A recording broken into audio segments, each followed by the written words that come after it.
and old want him to be part of history. My heart and soul is in this club. The start of the game, and on field the Dragons fired up, the fans lit up.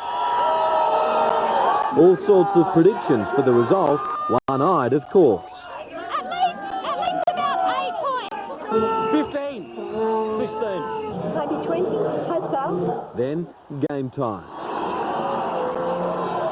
The cheers wavered as the opposition ruined what had been hoped, lowering the volume of the crowd but not the spirit. But the inevitable had supporters dealing with a loss. They played good throughout the series, but down on the day they couldn't do it. They will come back next year and they'll be stronger and more active. Everyone who's a Dragon supporter will support it next year, so, you know, they did us proud. Already fans rooting for next season. Go Saints! North in Sea territory, the same fanfare, different chant. And amongst the colour of Manly, a lone Dragon. You're in enemy territory and worse than the minefield. Well, tell you, it'd be good to see all my mates cry when Manly lose.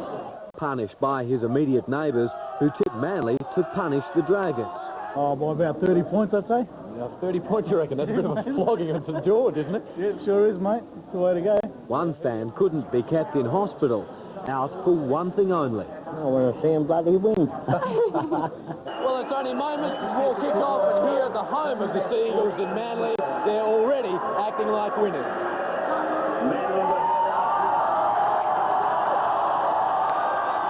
The roar only got louder as the game progressed. Try after try, then with the game won.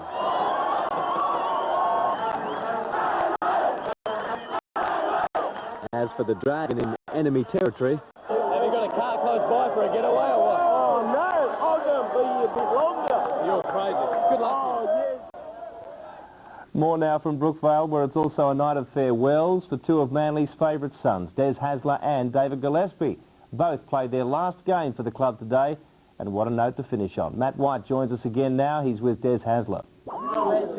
Thanks, Billy. Yes, with me is one of the all-time greats from the Manly club, Desi Hasler. Des, congratulations. What a way to bow out of a career. Yeah, you couldn't ask much better than this. It's been a great day, and you know, we're back here now. We've just been out to meet the supporters, and yeah, it's been a great day all around. You know, you went through it back in '87 when you beat Canberra. How does this compare to that victory all those years ago? Oh, mate, they're all sort of memories, you know, days and experiences that you've got to savour. And I think after the disappointment of last year, you know, sort of looked, you know, winning on the day against Canterbury. You know, today it's sort of made up for, you know, especially for the blokes that, you know, hadn't won a grand final. They don't come around very often, so you know, today sort of makes up for it all. I remember last year when you said your final farewell to Brookvale Oval. That was what we thought was the end of Des Hasler, and then you sprung back up again. You got through one more year. You're obviously glad that you went through it again. Oh, for sure, yeah. You know, it was an opportunity when I sort of came back from England to, you know, Manly asked me to come back and play, and I'm pleased they did, yeah. You know, 2 grand finals, and you know, to finish the you know, grand final wins on the you know, on the positive side is great. What's next for Des Hasler then? I don't know yet. I've got to get through the night first and tomorrow, and then we'll look at it once everything settles down. Well, enjoy the celebrations, enjoy your rest away from rugby league, and we'll send it back to you, Bill.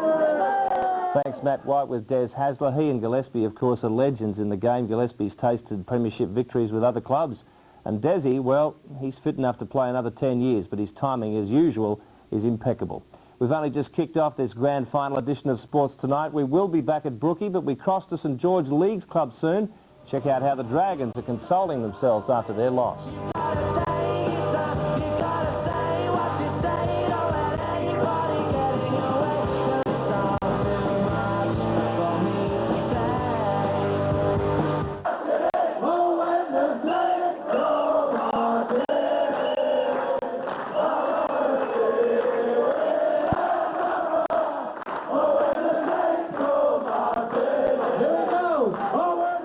Welcome back to this special edition of Sports Tonight. St George may not have won today's grand final, but you'd never know it.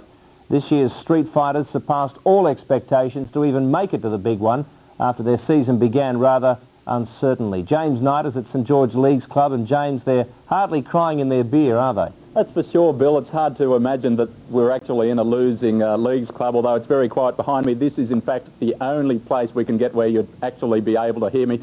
I can feel the floor vibrating beneath me. The two floors of this leagues club are absolutely rocking, and the players, well, they certainly received heroes' welcomes when they got back. And since arriving, they've not only been welcomed once, but twice on stage. We've seen all sorts of emotional scenes. And everyone talks about spirit and passion, and there is no greater spirit and passion than what has been seen at the St George Club today. And as I said, it started when the players arrived back on the bus this afternoon. Let's have a look at how they did it.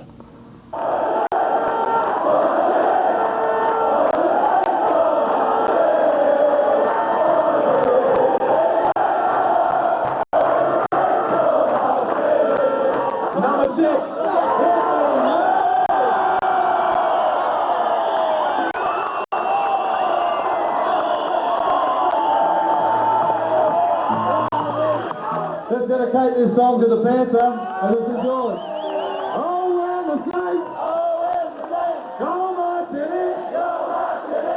Oh, we're the same. Go my city.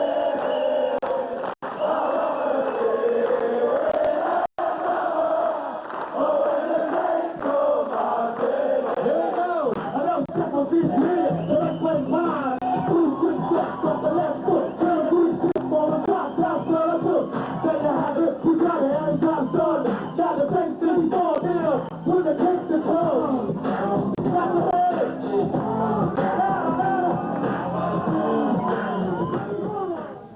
Some absolutely amazing scenes here at the St George Leagues Club, and we saw during that vision Tony Mundine, who's now going to Brisbane, rapping, and a lot of people are saying Anthony is very upset and certainly really disappointed to be leaving the club, and as I mentioned, it is all about spirit, and there is plenty of that here tonight, Bill. Spirit, yes, at St George Leagues Club, but of course the game these days is very much about business as well. That's why Anthony's going to Brisbane, and what a talented player he is. He's also a very good boxer and a basketball player. Now you know he can rap as well. In the lower grade grand finals today, wins for South Queensland and Cronulla. The Sharks might have missed out on the major prize, but their reserve grade outfit has given the club something to cheer about, scoring 3 tries to 2 in beating Auckland. And in the under-21s, an historic win for the Crushers. They might be $9 million in debt, but at least they have a trophy in the cabinet.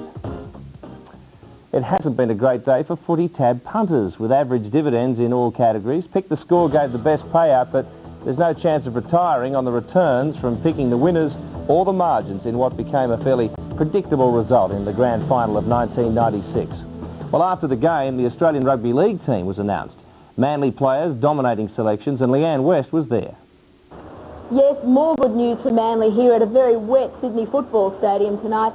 6 Manly players have been named in the Australian team to play a test match against Papua New Guinea next week.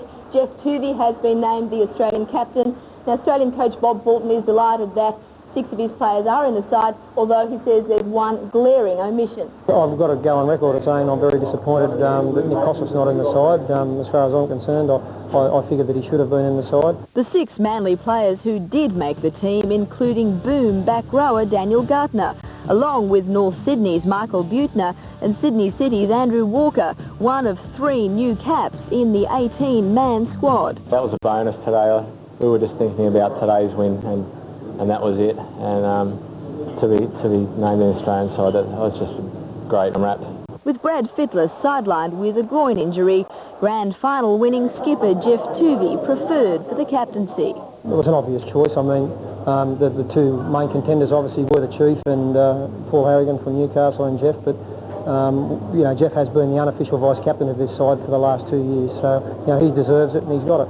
Very honoured, and hopefully I can do a good job, I suppose. But with the calibre of player that's in the Australian side, it shouldn't be a problem. Of course, that test match will be played in Port Moresby on October the 5th. Australia against Papua New Guinea. The Australian team will meet for a medical in Sydney tomorrow morning.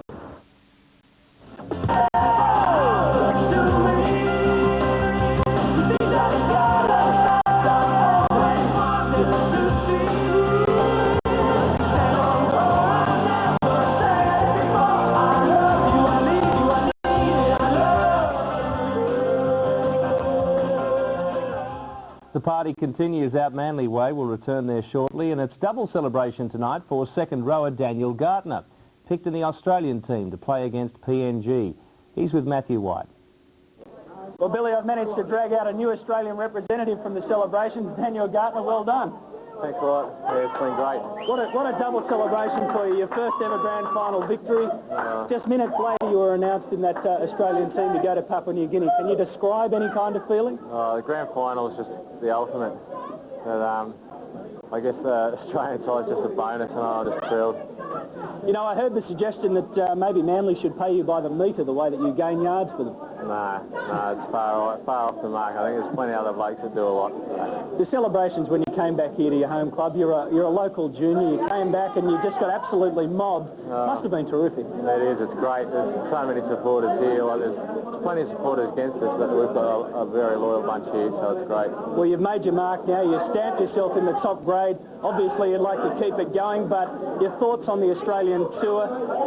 Are you going to be able to come down from this grand final celebrations and put your mind to the job for Australia? Oh, yeah. I don't think there'll be any trouble after we get out, fly out on Wednesday. So once that happens, I think it'll just be normal. We've got to make it to the plane first, so we'll wish you well on that tour. All right. Thanks for joining us. Thanks a lot. Back to you, Bill. Thanks, Matt White. Yeah, Daniel Gardner there with two tough tours ahead of him. Yes, getting on the plane, not so easy at this time of year. And Daniel, in fact, is one of a host of great young talents that Bob Fulton has brought through that Manly club in the last few years. Tonight, well, no one was happier than Bob Fulton. He just didn't tell his face. After the match, Leanne West caught up with Bozo, who said his team's defence was the key to the win. You know, we kept St George to one try. We've only had on average about one and a half tries scored against us per game, and it really frustrates the opposition. You know, hence we get a little bit more possession than when we actually would if, things were fairly even defensively. So, plus we've got some pretty talented players also. All right. The Steve Menzies try just before half-time, a little bit of controversy associated with it. What's your view?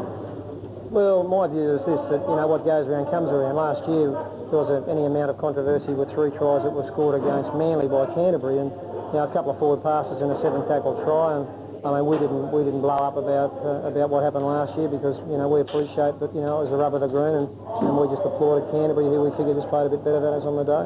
You've got some tremendous young players in this team. I mean, your back rows, they're all under 24. I don't know, and I couldn't guarantee, how well we'll go next year. I mean, it's a different kettle of fish, and other teams have strengthened. Clubs have changed coaches.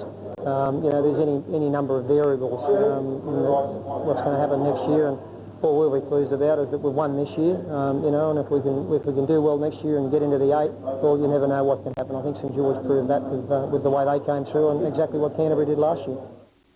Manly skipper Jeff Tuvey has joined an elite group of footballers after winning the Clive Churchill Medal. The medal's presented to the best in the grand final and honours one of the greatest players of all time. Tuve says it's just icing on the cake after a pretty good win. Oh, definitely a bonus, and very honoured to be up there with a lot of players, and especially a bloke who I saw win the Clive Churchill back in '87, Cliff Lyons, who had an outstanding game against Canberra that year. So, I'm very happy to be alongside players like him and friends, people that I can call friends as well. Jeff Tuvey, whose wife will obviously be urging him to go to the plastic surgeon in the next couple of days. Also philosophical about the match, St George Chief Executive Brian Johnston. He's with James Knight at Saints Leagues Club. Thanks, Bill. Well, the players are well and truly letting their hair down inside, but Chief Executive Brian Johnston has taken some time out to come and talk to us. Brian, win or lose today, it was an incredible finish to the season.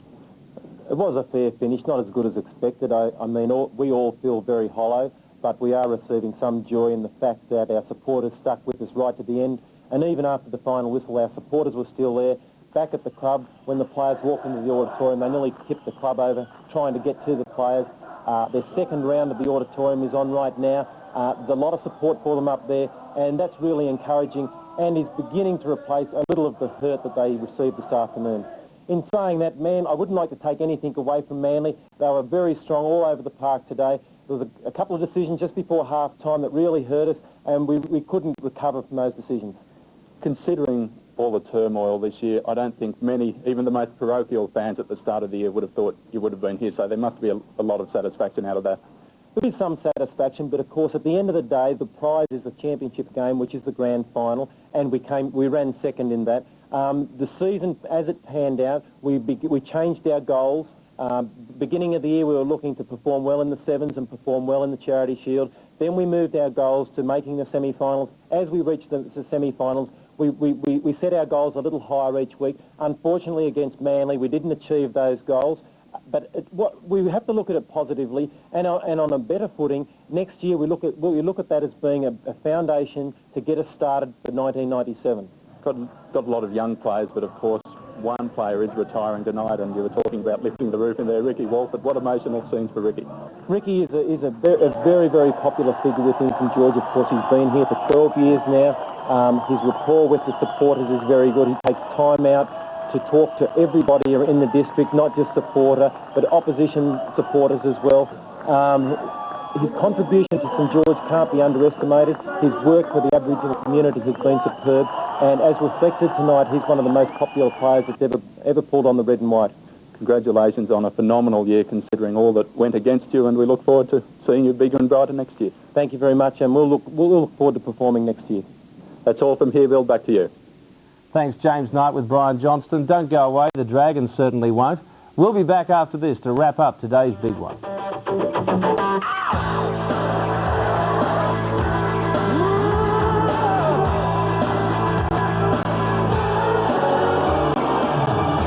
I've been having the time of my life.